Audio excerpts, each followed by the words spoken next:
The woman in the royal blue silk dress was staring at me like I'd just stolen something from her purse. She was my neighbor, the Ice Queen from 4C, and I wasn't supposed to be here. In this ballroom full of people who spent more on watches than I made in a year, I didn't belong in this room, and she knew it. The borrowed tuxedo pinched my shoulders, a size too small, because my cousin Marcus had to grab whatever fit from the rental shop's discount rack. I'd come for one reason only, the free food. When you're raising a 6-year-old daughter on warehouse wages and your electricity bill is 3 weeks overdue, you don't turn down an invitation to a wedding buffet, even if you have to crash it. But now Anna Lowe was walking toward me, cutting through the crowd of champagne-sipping elites like a blade through water. Her heels clicked against the marble floor with the precision of a countdown timer. 10 feet away. 5 feet. 3. My heart hammered against my ribs. Was she going to call security? Expose me in front of everyone? She stopped inches from me, close enough that I could smell her perfume, something expensive and sharp. Her dark eyes locked onto mine, and for a moment, the entire ballroom seemed to hold its breath. Then she grabbed my hand, her fingers cold and trembling, and said the words that would change everything. Stop looking at the bride. Look at me. Before we continue, please tell us where in the world you're watching from. We love seeing how far our stories travel, and it proves that powerful stories resonate everywhere. The grab wasn't romantic. It was desperate, the kind of grip someone uses when they're drowning. Anna Lowe's perfectly manicured nails dug into my palm as she pulled me toward the dance floor, away from a silver-haired man in a Tom Ford suit who'd been closing in on her like a shark. Play along, she hissed through a smile that didn't reach her eyes. I should have pulled away. I should have apologized and disappeared into the crowd, found Marcus, and gotten the hell out before this disaster got worse. But something in her voice stopped me. It wasn't the commanding tone she used in the hallway when she complained about Lily's tricycle blocking the elevator. This was different, raw, afraid. So I stayed. The band was playing something slow and classical, the kind of music that made you feel poor just listening to it. Anna placed my hand on her waist and lifted her chin, transforming instantly back into the Ice Queen. Around us, couples swayed in perfect rhythm, their movements as choreographed as their lives. Who's the guy in the expensive suit?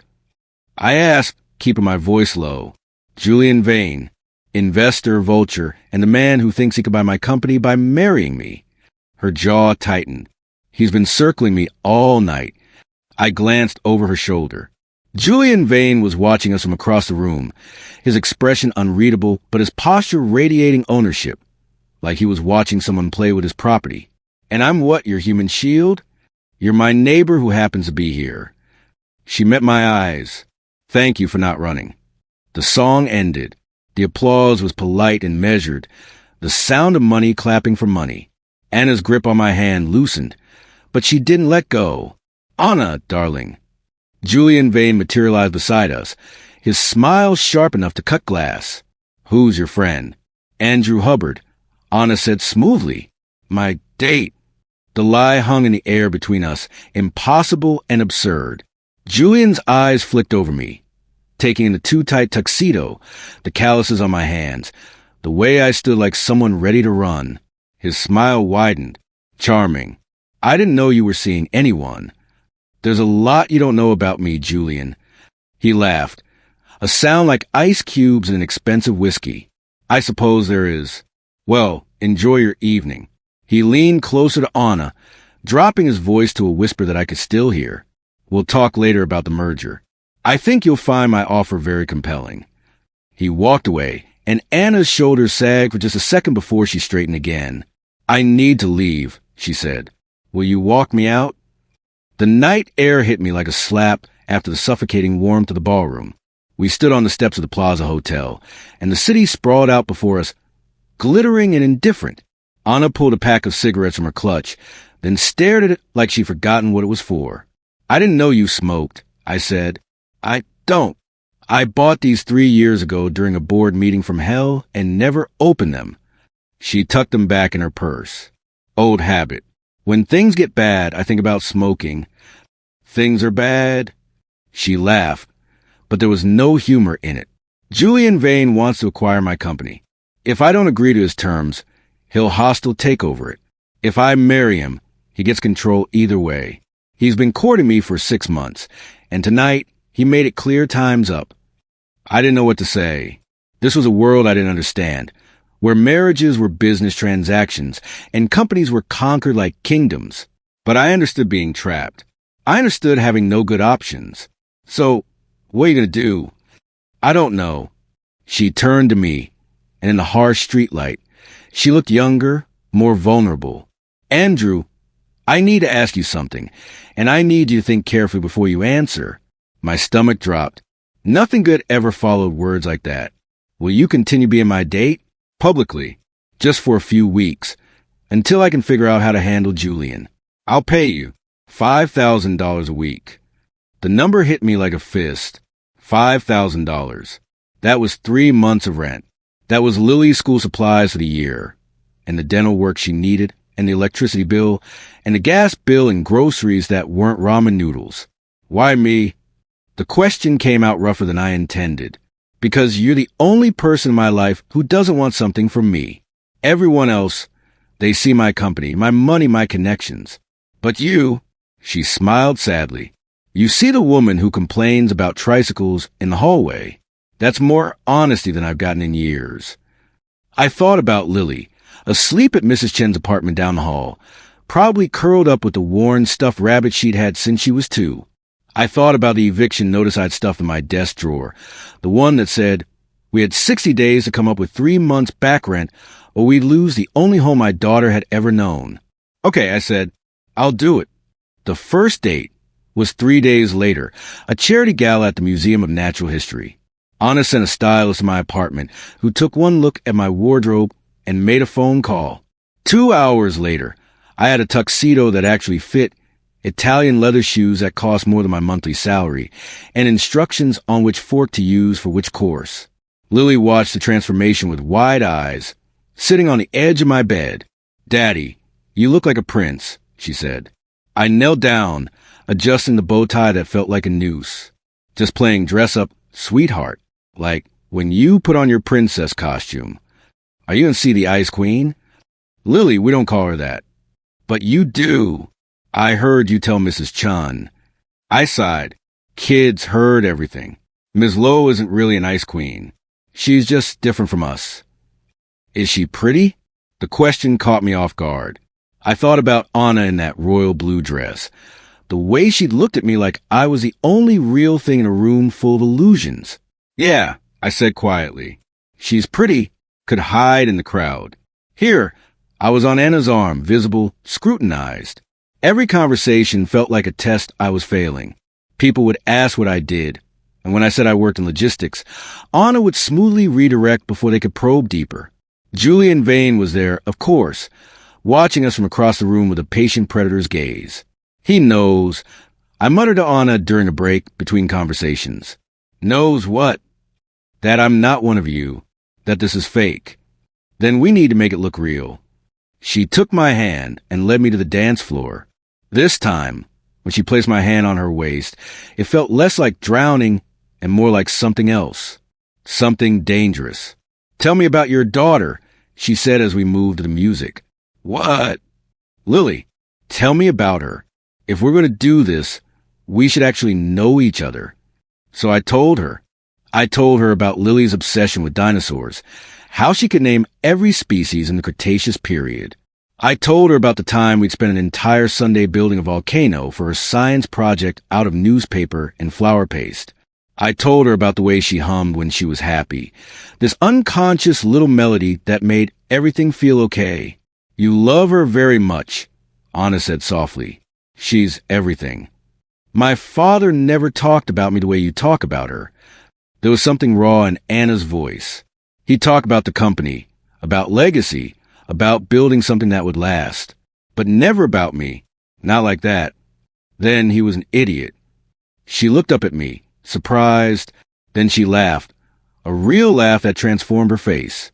For a moment, the Ice Queen melted, and I saw the woman underneath. That was when I made my first mistake. I started to care. The money hit my account on Monday morning. $5,000, just like Anna promised. I stared at the number on my phone screen, terrified it would disappear if I blinked. I paid the back rent first, 3 months' worth, handed to the building manager in a cashier's check that made his eyebrows rise. Then the electricity bill, the gas bill, the credit card debt I'd been drowning in since Lily's mother left. With what remained, I bought groceries. Real groceries. Chicken breasts and fresh vegetables and fruit that wasn't bruised or on clearance. Lily noticed immediately. "Daddy, why are we having chicken?" she asked at dinner, poking at the golden brown breast on her plate. "Because I got some extra hours at work." "Can we have it again?" The hope in her voice broke something in me. "Yeah, baby, we can have it again." That night, after I tucked her in, I sat in the dark kitchen and let myself feel it. The relief, the shame, the gratitude. I was being paid to pretend to date my neighbor. It felt like selling something I couldn't name. The knock came at 7 the next evening. I wasn't expecting anyone. When I opened the door, Anna stood in the hallway, and she wasn't the ice queen. She was wearing jeans and a simple sweater, her hair pulled back in a ponytail. No makeup. She looked younger, more real. "I'm sorry for showing up unannounced," she said. "I wanted to talk about the schedule for next week, and I thought, can I come in?" I should have said no. I should have kept the boundary between her world and mine. But I stepped aside, and she walked into apartment 4A, into the cramped space I'd spent 5 years trying to make into a home. She stood in the middle of my living room, taking it in, the sagging couch I'd found on Craigslist, the TV from 2010 that only worked if you hit it at the right angle, the walls covered in Lily's drawings, the stack of library books on the coffee table, because we couldn't afford to buy any. "It's small," I said, hating how defensive I sounded. "It's lovely."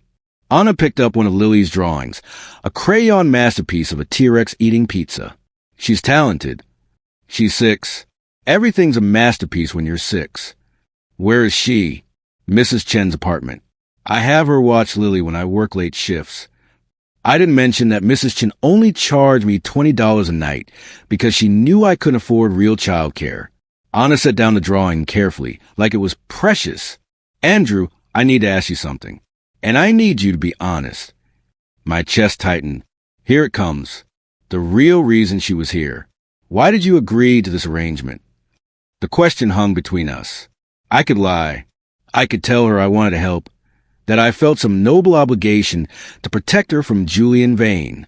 But Anna had asked for honesty, and she was standing in the middle of my poverty, seeing everything I'd tried to hide. "I'm 3 months behind on rent," I said. "I work double shifts at the warehouse, 50 hours a week, and it's still not enough. Lily needs a dentist. She has a cavity I can't afford to fix. Last week, I had to choose between groceries and electricity, and I chose groceries because I couldn't let her go hungry again." My voice cracked on the last word. I'd never said out loud before. Couldn't let her go hungry again. The admission sat in the room like a living thing. Anna's expression didn't change, but something shifted in her eyes. "How long has it been like this?" "Since her mother left. 2 years ago. She decided motherhood wasn't for her, and I haven't heard from her since." I laughed bitterly. Turns out single parenting on a warehouse salary doesn't leave much room for luxuries like heat or dignity. "Andrew." So that's why I said yes. Because $5,000 is more than I make in 2 months. And I would do anything, to give my daughter a life where she doesn't have to worry about whether the lights will stay on. The silence stretched between us. I waited for her to leave, to realize what mistake she made hiring the poor neighbor to play her fake boyfriend. But she didn't move. "I'm sorry," she said finally. "I'm sorry I complained about the tricycle. I'm sorry I ever looked at you like you were less than. I didn't see you. I didn't see any of this. It's fine. You're not required to. It's not fine. And I'm not leaving." Before I could ask what she meant, another knock came at the door. Mrs. Chen stood there with Lily, who was clutching her stuffed rabbit and wearing dinosaur pajamas. "Andrew, I'm so sorry, but my sister called and she fell. I need to go to Jersey tonight." "It's okay, Mrs. Chan. Thank you for calling me." Lily stumbled in half asleep, and that's when she saw Anna. Her eyes went wide. "You're the ice." She caught herself, glancing at me. "You're Ms. Lowe." Anna crouched down to Lily's level, and I watched something extraordinary happen. The Ice Queen disappeared completely. In her place was a woman with a soft smile and gentle eyes. "Hi, Lily. Your dad's told me a lot about you. He says you know everything about dinosaurs." Lily perked up immediately. "I know 73 dinosaurs. Want to hear them?" "I would love to." And just like that, my daughter began reciting dinosaur names while Anna listened like it was the most important presentation she'd ever heard. I stood frozen in the doorway, watching my two worlds collide in the most unexpected way. "And that's a Pachycephalosaurus," Lily finished, pointing to the last drawing on her wall. "It has a really hard head for headbutting." "Impressive," Anna said. She was sitting on the floor now, her expensive jeans on the worn carpet, completely at ease. "You know more than most of my board members." Lily giggled. "What's a board member?" "People who work with me. They're supposed to be smart, but most of them don't know a Tyrannosaurus from a Stegosaurus." "That's silly. They're totally different." "Lily, it's bedtime," I said gently. "But Daddy—" "No buts. Say goodnight to Ms. Lowe." Lily hugged her rabbit tighter. "Will you come back?" The question caught Anna off guard. I saw something flicker across her face, something that looked like longing. "If your dad says it's okay, I'd like that very much." After I tucked Lily in and read her 2 chapters of her dinosaur book, I came back to the living room expecting Anna to be ready to leave. Instead, she was in my kitchen, examining the contents of my refrigerator. "What are you doing?" "You bought groceries," she said. "Real food. Let me cook dinner." "You don't have to." "Andrew, I've had personal chefs in 5-star restaurants and catered meals for 15 years. I haven't cooked since college." She pulled out the chicken and vegetables. "Let me do this. Please." So I let her. I sat at the tiny kitchen table and watched Anna Lowe, CEO, billionaire, ice queen, cook dinner in my cramped kitchen. She moved with surprising confidence, chopping vegetables and seasoning the chicken. The apartment filled with smells that made my mouth water. "Where did you learn to cook?" I asked. "My grandmother. Before my father took over the company, before everything became about growth and profit margins and hostile takeovers, she used to make Sunday dinners. The whole family would come. Anna's hand stilled on the knife. After she died, we stopped. My father said family dinners were inefficient." Inefficient? That's the word he used.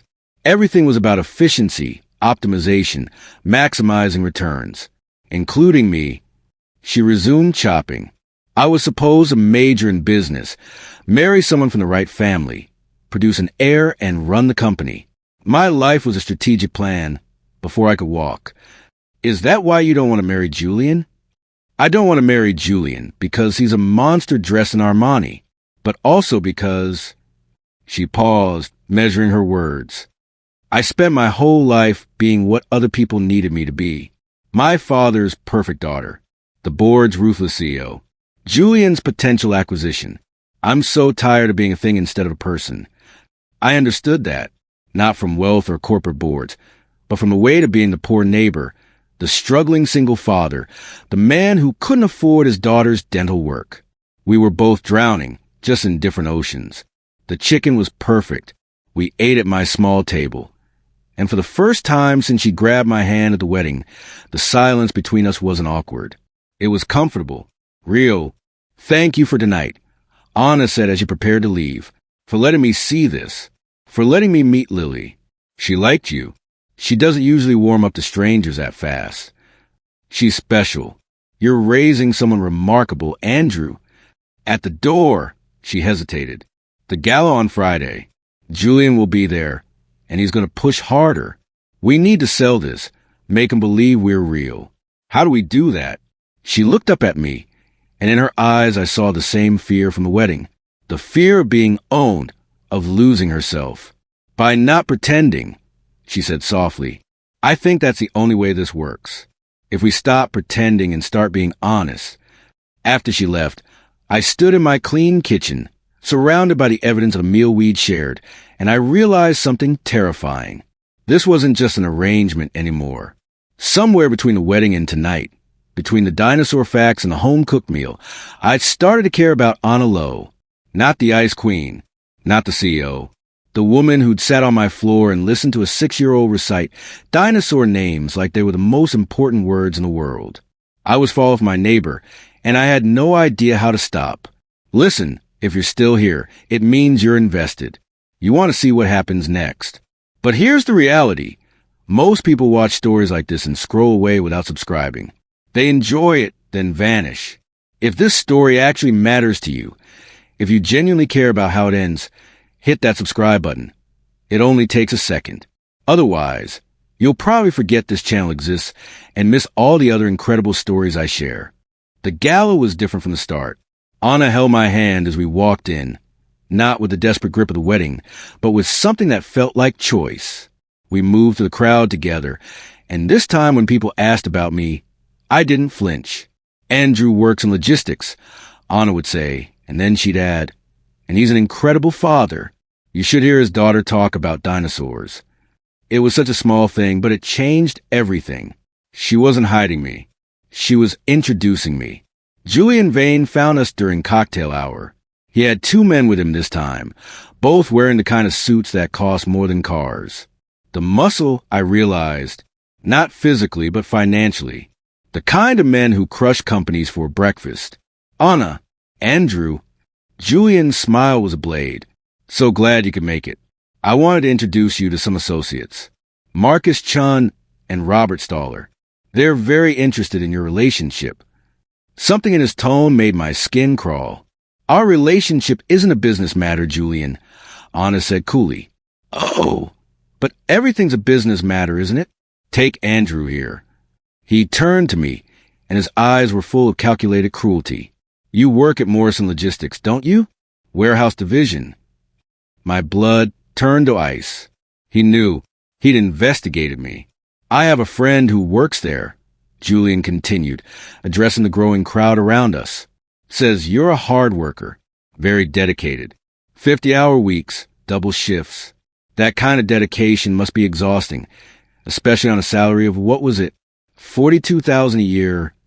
The number hung in the air like an execution. Around us, conversations died. People turned to stare. Anna's hand tightened on mine. Your point, Julian? Her voice was steel. My point is that I'm concerned about you, darling. This man snuck into the Whitmore wedding as someone's plus one. He lives in rent-controlled housing in your building. He's 3 months behind on rent. Julian's smile widened. I'm just wondering if you're aware of who you're associating with. The silence was deafening. I could feel every eye on me, could see the calculations happening behind expensive faces.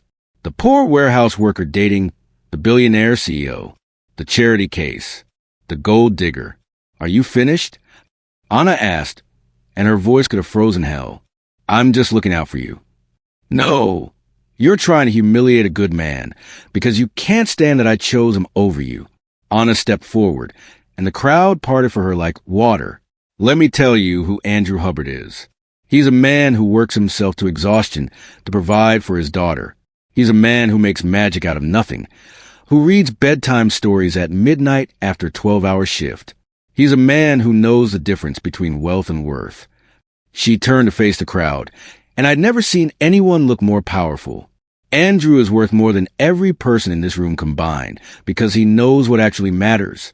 And if you can't see that, if all you can see is his bank balance, then you're the one who's poor. The words echoed in the vast ballroom. Julian's face had gone red, his composure cracking. You're making a mistake, Anna. This will cost you your company. Then it cost me my company. She looked back at me, and in her eyes was something I'd never expected to see. Something that looked like love. But I'm not losing myself. She turned and walked toward the exit, her head high, her hand reaching for mine. I took it, and together we left the gala. Behind us, the crowd erupted in whispers, but I didn't care. All I cared about was the woman beside me, the one who just sacrificed everything to defend me. Outside, the night air was cold and clean. Anna stood on the steps, shaking slightly, and I realized she was crying. Hey, I said softly, turning her to face me. Hey, it's okay. I just destroyed my reputation. Julian will turn the board against me. I'll lose the company my grandmother built. She laughed through tears. And I don't even care. Is that crazy? No, that's brave. I'm terrified. Me too. She looked up at me, mascara smudged, her perfect facade completely gone. She never looked more beautiful. Andrew, I need to tell you something. This arrangement, this fake relationship, I don't want it to be fake anymore. My heart stopped. Anna, I know it's insane. I know we're from different worlds. But when I'm with you and Lily, when I'm in your tiny apartment eating home-cooked meals and listening to dinosaur facts, I feel more myself than I have in 20 years. You make me want to be better. You make me want to be real. I should have been smart. I should have remembered that fairy tales don't happen to guys like me, that billionaires don't fall for warehouse workers, that this would end in disaster. But standing there with Anna low in my arms, her walls completely down, I didn't care about smart. I don't want to be fake either, I said. And then I kissed her. Not for show, not for Julian or the press or anyone watching. I kissed her because she was brave and beautiful and real, and because for the first time in my life, I felt like I was enough. The fallout was immediate and brutal. Julian made good on his threat. Within a week, 3 board members had called for Anna's resignation. The press ran stories about the Fortune 500 Cinderella romance, with pictures of us leaving the gala. Half the articles were cruel, calling me a gold digger and Anna delusional. The other half were sickeningly romantic, turning our relationship into a fairy tale. Neither version was true. The truth was messier and more complicated. Anna was fighting to keep her company while rebuilding it from the inside. I was still working at the warehouse, still struggling with bills, still the same man I'd always been. But now we were facing it together. Lily loved having Anna around. The Ice Queen had become a regular fixture in apartment 4A, showing up with takeout and an eagerness to hear about whatever dinosaur was currently Lily's favorite. Did you know, Lily said one evening, her mouth full of noodles, that the Ankylosaurus had a club on its tail for fighting predators? I did not know that, Anna said seriously. That sounds very effective. It is, like, when you yelled at that mean man at the party. You use your words like a tail club. Anna nearly choked on her wine. I tried not to laugh. Lily, we don't talk about tail clubbing people. But Ms. Anna did. She protected you, Daddy. After dinner, after Lily was asleep, Anna and I sat on the couch that still sagged in the middle. She leaned against me, and I wrapped my arm around her shoulders. It felt natural now, like we've been doing this for years instead of weeks. Julian made another offer today. She said quietly, he'll back off if I give him 30% of the company and a seat on the board. What did you say? I told him to go to hell. She smiled. Then I called my lawyer and started planning something better. What's better? I'm selling 40% of the company. Not to Julian, but to the employees. The people who actually built it, who work in the warehouses and the offices and the call centers. They're buying in at a discounted rate, and in 5 years, it'll be a worker-owned cooperative. I stared at her. That's Anna.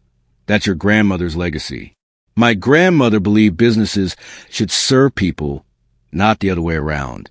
This is more her legacy than anything I've done in the past decade. She turned to look at me, and I'm starting something else.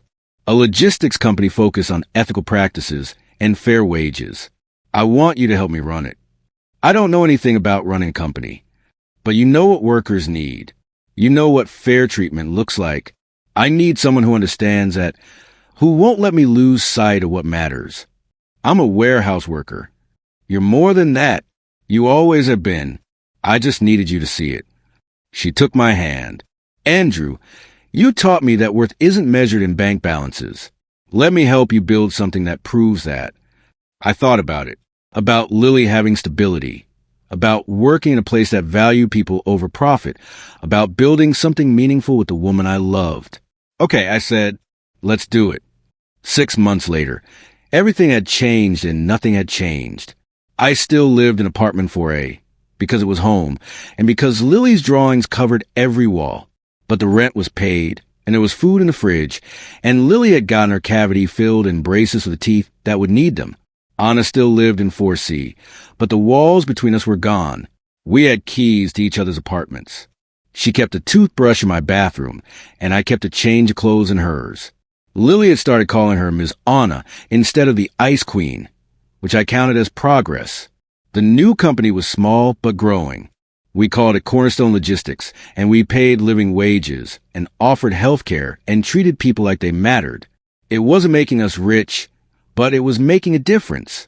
Julian Vane had faded in the background, his hostile takeover defeated by Anna's decision to restructure.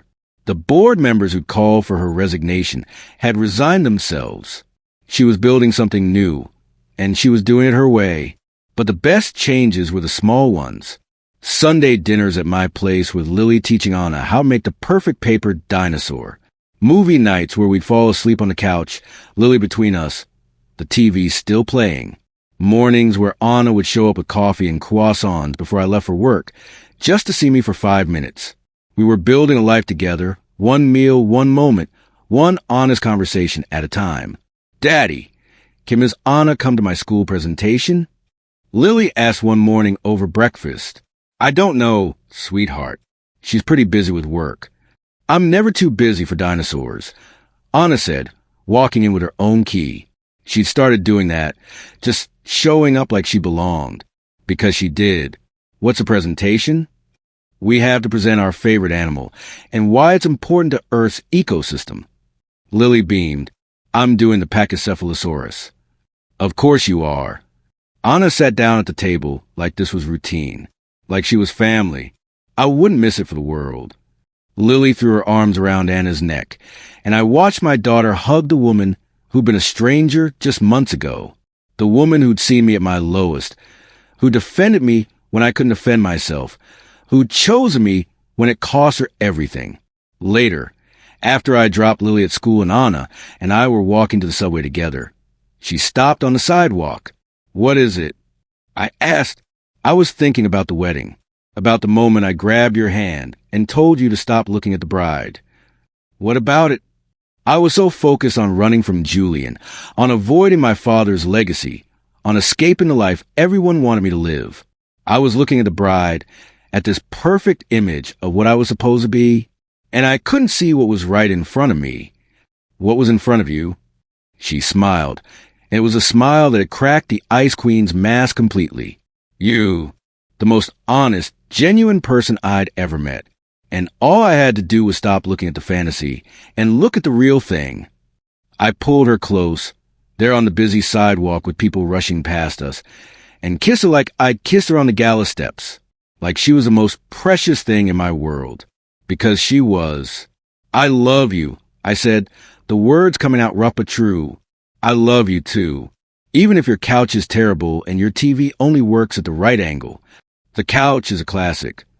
The couch is a disaster. Are you going to complain about tricycles in the hallway again? She laughed. That real laugh I'd worked so hard to earn. Not a chance. But I might complain about the dinosaur drawings on every available surface. Too late. You're part of the family now. Dinosaurs are mandatory. I can live with that. We walked to the subway together, hand in hand, just two neighbors heading to work. But we weren't neighbors anymore. We were something more, something that didn't have a name in her world or mine, but existed in the space we created between them, the warehouse and the penthouse, the warehouse worker and the CEO, the struggling father and the woman who'd learned to cook again. We were proof that worth wasn't measured in bank balances, that love didn't check income statements, that sometimes the most valuable thing you could give someone was the truth. Anna had told me to stop looking at the bride, to stop chasing an image of what I thought I should want. So I looked at her instead, and I found everything I'd been searching for. So here's the real question. Did you subscribe yet? Thousands of people will listen to this story and won't subscribe. Please don't be that person. Kindly support what I do here by subscribing. And then drop in the comment section if you like part 2 of Andrew, Anna, and Lily's story. What challenges will they face as a new blended family? Will Julian Vane return with a new scheme? Can love really bridge the gap between two worlds? Let me know below.